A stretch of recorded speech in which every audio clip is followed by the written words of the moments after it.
Okay, so I guess my first question is how are you guys with numbers? Could I go to you, Ben, with my taxes? Would you be okay? You'd be better off going to me for me to do kung fu than you do your taxes. I'm afraid. I'm not a great with numbers in real life. What about you? Kung Fu. Kung Fu. Let's talk about the action, the training. Obviously, you had, I'm sure, a lot of training for Batman, but how was this different? This was really specific. It was based in this character and the specific technique of martial arts that Gavin found with his fight guys, and that was researched for me. And they built these fights, and I had to, rehearse the fights and learn them, try to make them authentic, and invest myself in as much as I could. And I was just lucky that. The guys were so talented. Gavin had such a strong sense of what he wanted, and that the team was so good that they managed to make it, convincing, I think. Why was he the right guy for this?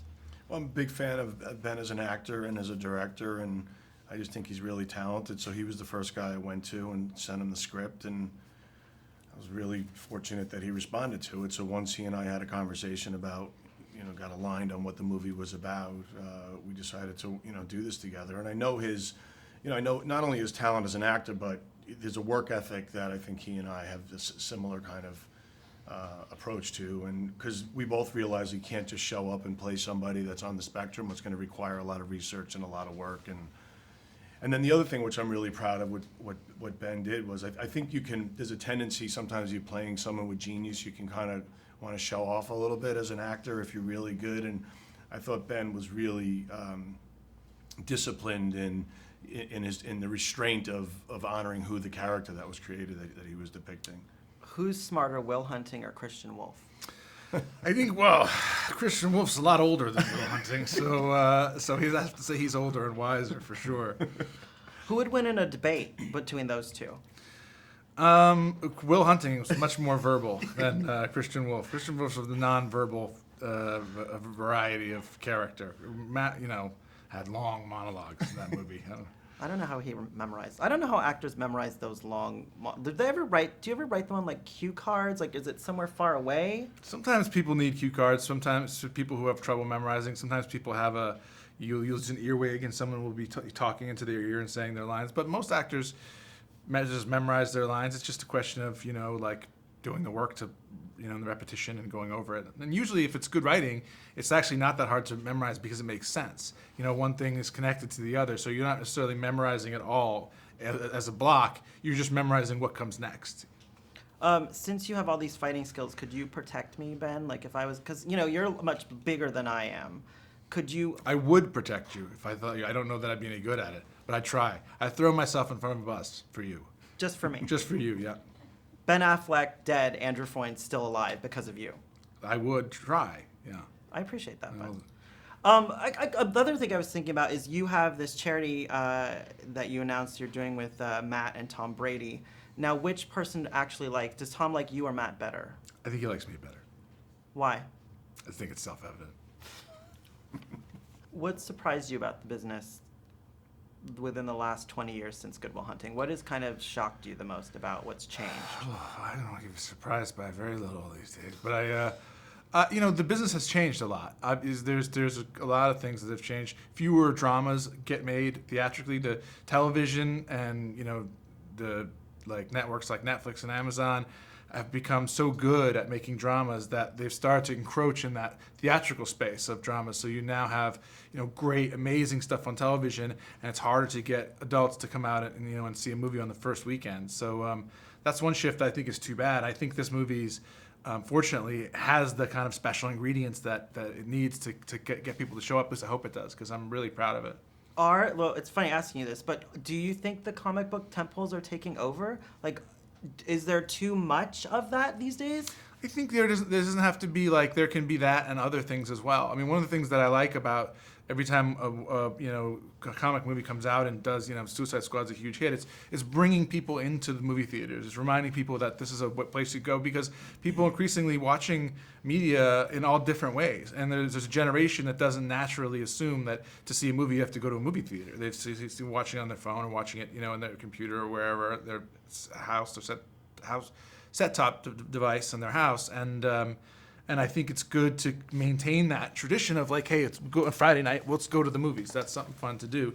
And I think, some of them, like any genre of movie, some of them are great and some of them, I don't like as much. What did you learn about people with autism going through? Did you meet A anybody? lot, yeah. I met a lot of people, and it was actually it was a really educational experience for me and kind of profound, much more than I thought. I looked at it as just a regular sort of research thing you do for a movie, and I was blown away by the people that we met and by what their lives were like, what they're capable of, their some struggles that they had, and how they dealt with those. And I was really impressed by how broad an array of people there are on the spectrum. It's not like someone tells you someone's autistic, then you know a whole set of things about them. They could be as different as you or I, or people who aren't affected. But it was really inspiring because the people that we met with wanted us to help us tell the story, and they were excited that we were telling a story with this protagonist, this high-functioning protagonist, but who's on the spectrum. And so I hope they're proud of what we did. I still want you to do my taxes. Okay, you got it. Thank you, guys. Thank you very much. I really love the movie. Thank you very much. Awesome. First, let's talk about the sexy title of this film. Yeah, baby.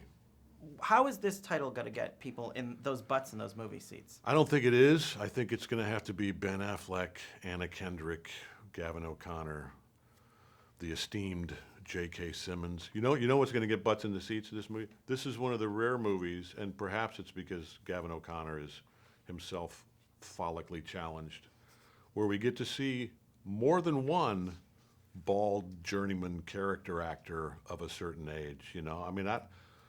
Nobody ever before has been bold enough to put Tambor and Lithgow and me in the same movie. So there's why you should go see it. Where was Jason Alexander? Yeah, I know, and I saw him yesterday. I was like, well, no, I wasn't, but. How good are you with numbers? I feel like I could, give you my taxes. Sure, you could give me your taxes. It says accountant literally right behind you. Yeah, I know, but that's not me. I'm one of the other guys. I was pretty good with arithmetic. With arithmetic, you would be in good hands. With anything remotely complex, the algebra, calculus kind of stuff that my teenage kids are doing, I have no clue. That stuff's useless. Why do they even teach that anymore? Well, you know what? Although we just had the back-to-school night at school where you meet all the teachers and they talk about their classes, and our son, who is a genius math, like Ben's character, is taking, in addition to BC college-level calculus, he's also taking statistics. And, of course, that teacher goes, no, come on now. This is the math class that you're actually going to use in real life, because there's always, this sample size of that, and you can determine. No, we don't need. I'm telling America, we don't need that. I'm going to pretend that I believe it. Let's talk about being in a big action flick. Why do we love these kinds of films? Well, I think this is a great combination or sort of bending of genres, because it's an action movie. I mean, there's tons of action in it. Gavin O'Connor is a genius action director. Ben, as we obviously have learned, is action hero guy who takes it very seriously, worked his butt off, really trained both with the firearms and the hand-to-hand stuff that his character does in this movie. But there are so many other things going on so many other levels. It's a character piece. It's a drama. It's a family story. It's a love story. There are comic moments to it, and it's kind of a soapbox movie about let's take another look at people who are on the spectrum, or people who are different in general in life, and let's realize that different does not mean less than. Does Ben make you call him Batman? He does now. It's weird, because we shot this movie a year and a half ago, and at that point, he did not make everybody call him Batman, but now, like walking in the halls or doing a little photo together, I say Ben, he goes, Batman. Some people he'll let call him Bruce, but I think that's only like people who are like really on the inner circle. I feel like you could be Batman. Sure, I could. Right? No, I don't know. No chin. You gotta have a chin to play Batman. We're in LA. There's a doctor clearly that I could get here. Oh to yeah, give sure. You that Yeah, chin. you look like Jay Leno. Talk to me. You've been in this business now a couple years. What have you seen change from the biggest maybe change or surprise that you've seen from when you started till now? I think it's just this saturation of knowledge. I mean, people are so, the audience in general, people in general, are so knowledgeable about films and about how things are done, how things are made, that it's hard to surprise people. Which is another reason that I like. It's hard to promote a movie like this that I just don't want to say anything about other than go see it, because it's smart and it's good and it'll entertain you and maybe even make you think and feel. Just tell them it's like Star Wars. It's exactly like Star Wars, and lots of people saw that. And if you don't see this, you won't be cool. But are you sure you can't do my tax? Because I mean, it still says. Dude, sure, I'll do your taxes. Drop them off. How much do you charge for that? $1,000 a minute. A minute? Yeah. What do I look like, Seacrest? A little bit. Then maybe. A little I wish bit. I had his money. I don't. Thank you so much. My I pleasure. really